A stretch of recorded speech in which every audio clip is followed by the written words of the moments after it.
तो हमारे साथ बातचीत करने के लिए तमाम हमारे अलग अलग जगहों पे संवाददाता भी जुड़ेंगे, उनसे भी हम बातचीत करेंगे।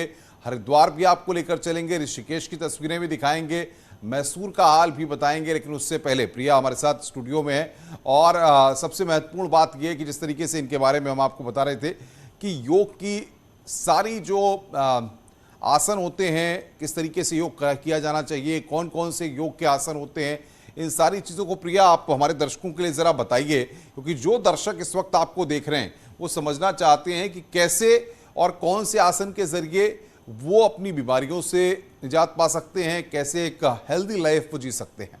जी बिल्कुल।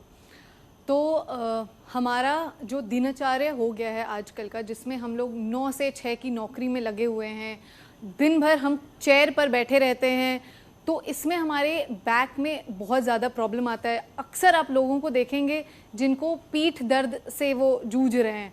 उसके लिए सबसे ज़रूरत है कि हम अपने बैक की फ्लेक्सिबिलिटी को अच्छी रखें, ताकि हमें बैक पेन से राहत भी मिल सके और बैक पेन ना हो। उसके लिए मैं एक आसन बताऊंगी, अर्ध चक्रासन। अर्ध चक्रासन में हम अपने पंजों की सहायता से पीछे की तरफ मुड़ते हैं।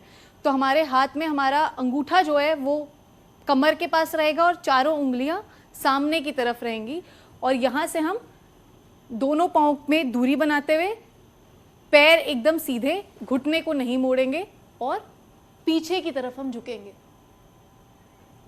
हमें ये ज़रूर ध्यान देना है कि हम अपने पीठ में तनाव ना दें। हम जितना बेंड कर सकते हैं हम उतने ही बेंड करने की कोशिश करें। अगर आपके पास चेयर है या दीवार के सहायता से भी आप झुक सकते हैं। तो इससे हमारे, आप देख सकते हैं, ये पूरे बैक में स्ट्रेच आता है, सामने स्ट्रेच आता है।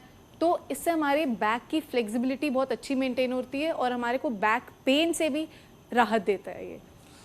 सबसे बड़ी बात ये कि अगर बहुत सारे लोग जो है आजकल ओबेसिटी की प्रॉब्लम से परेशान हैं, या फिर शुगर, डायबिटीज़ और इसको लेकर के हाइपरटेंशन, और सबसे बड़ी बात तो ये है कि तनाव हर किसी को कहीं ना कहीं किसी न किसी रूप में मिलता रहता है। इसको लेकर के कई थ्योरीज और कई सोशल मीडिया पे तमाम तरह की चीज़ें भी चलती हैं। आपको क्या लगता है इन सब चीज़ों को लेकर के कैसे एक एटमॉस्फेयर क्रिएट किया जाए कि इन सब से छुटकारा मिले? देखिए, सबसे ज़्यादा ज़रूरी है कि हम अपने लाइफस्टाइल में चेंज करें। अगर हम अपने लाइफस्टाइल में कुछ छोटे मोटे चेंजेस ले आ सकते हैं, उन चेंजेस से ही हमें धीरे धीरे डिफरेंस दिखना चालू हो जाएगा। सबसे इम्पॉर्टेंट है हमारे लाइफस्टाइल में खान पान। हमें ये बहुत ज़रूरत है। सिर्फ योगा करने से ही हम स्वस्थ रहेंगे ये ज़रूरी नहीं है। हमें ज़रूरत है कि हम अपने खान पान में ध्यान दें, हम अच्छा खाना खाएं, हम साग सब्ज़ी खाएं, जिससे हमारे शरीर में ज़्यादा प्रोटीन मिलेगा, ज़्यादा विटामिन्स रहेंगे, तो हमारा शरीर वैसे ही स्वस्थ रहेगा। लेकिन आप देखिए ना, यहाँ मॉल्स कल्चर, जैसे नोएडा की अगर हम बात करें, लड़के लड़कियाँ जाते हैं, pizza, burger, chowmein, dosa, idli, यही सब एक ट्रेंडीज बन गया है। तो ये हेल्थ कॉन्शियस होने की तरफ तो इशारा नहीं करता है? जी बिल्कुल, ये हेल्थ कॉन्शियस करने की तरफ, देखिए हर चीज़ अगर एक संतुलन में रहे तो बहुत अच्छा है। अति नहीं होना चाहिए किसी भी चीज़ का। तो मैं ये मानती हूँ, अगर मैं डाइट कर रही हूँ, डाइट क्या है, मैं सब कुछ छोड़ दूँ बाहर की दुनिया और सिर्फ अपना डाइट करते रहूँ, वो भी अति हो जाएगा। तो दूसरे फिर कहते हैं कि आप लाइफ एंजॉय नहीं कर रहे हो। वैसे ही हम बाहर का जंक फूड जो खाते हैं वो भी अति में नहीं खाना चाहिए। आप हफ्ते में एक बार बाहर जाओ, खाओ पियो, ऐश करो, लेकिन ज़्यादातर ध्यान दें कि हम एक्सरसाइज करते रहें, हम अच्छा खाना खाते रहें, ताकि हम स्वस्थ रहें। अच्छा, आप ज़रा बताइए, जो आसन की आप बात कर रही हैं, तो ज़रा 2-3 आसन जो हमारे दर्शकों को आप बता पाएँ कि आज के दिन से वो अगर शुरुआत करना चाहें तो वो इन आसन की शुरुआत करें, और कौन कौन से ये आसन हैं।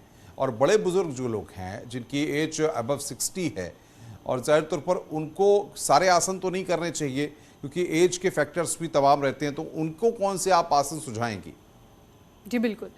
अगर हम शुरुआत करते हैं कि किनको आज से अगर योगा करना है और उनके लिए क्या आसन है, बहुत ही आसान उत्तान आसन, जिसमें हम सीधे रह के सामने की तरफ झुकने का प्रयास करते हैं।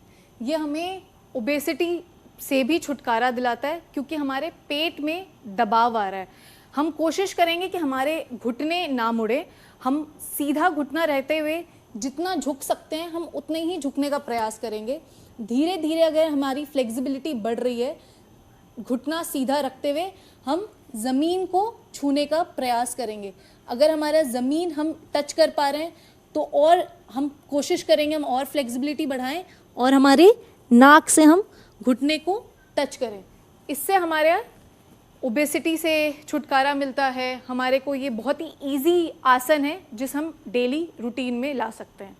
रही बात बुज़ुर्गों के लिए बहुत ज़रूरी है, जैसे हम अभी बात कर रहे थे, नरेंद्र मोदी जी ने शुरुआत की थी सूक्ष्म व्यायाम से। सूक्ष्म व्यायाम एक हम वार्म अप एक्सरसाइजेज जो होते हैं वो छोटे छोटे बॉडी पार्ट्स के एक्सरसाइजेज, गर्दन एक तरफ फिर दूसरी तरफ, ताकि हमारे गर्दन के ये मूवमेंट होते रहे। आपने प्रधानमंत्री मोदी का जिक्र किया प्रज्ञा, और सबसे बड़ी बात यह कि प्रिया, हम प्रधानमंत्री की तस्वीरें